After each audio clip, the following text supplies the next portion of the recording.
common issue that we see in Trust during budget season is ICFP and the budget being treated as two completely separate exercises. So finance might be finalising headcount, whilst curriculum staff are working on timetables in separate spreadsheets or systems, which can lead to inconsistencies. When I worked in a central finance team, we often didn't have sight of the school curriculum plans, so we were reliant on head teachers sharing every staffing change. And sometimes we didn't see those changes until they'd actually already been actioned, so maybe we'd spot a difference between payroll and the budget, and by that point it's too late. So by keeping those two conversations separate, schools aren't really signing off one plan, they're signing off two plans that are evolving at the same time.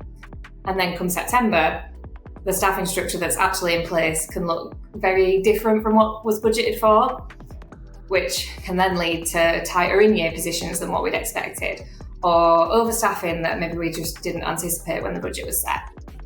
And then the knock-on effect of that isn't just with finance, so it can create a whole pressure across the trust. So that might be on school leaders, on HR, on the finance team, who are left trying to improve a budget position that was never really accurate to begin with. And we also hear from trusts that there can sometimes be a bit of a cultural barrier. So curriculum planning can feel like a separate space, and finance teams don't always get sight of decisions until they've already been made. And breaking that down takes a deliberate effort from senior leadership. It doesn't just happen on its own. So where we see that process work really well in schools and trusts is when they treat ICFP and budget setting as one process. So it's not a case of sharing the curriculum plan and then finance plug this into the budget software and then that's that. It's one ongoing, transparent conversation from the start. And the good news is that usually the infrastructure to do that already exists. So those planning meetings are already taking place. It's just a case of linking those people and the conversations in the same room at the same time, maybe earlier in the process than what you might currently do.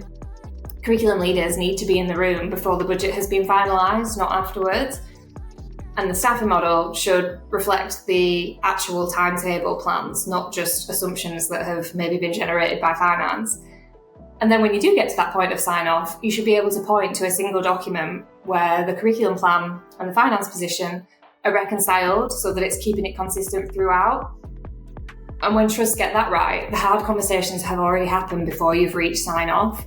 So then the numbers reflect the decisions that have actually been made rather than assumptions that maybe still need to be tested.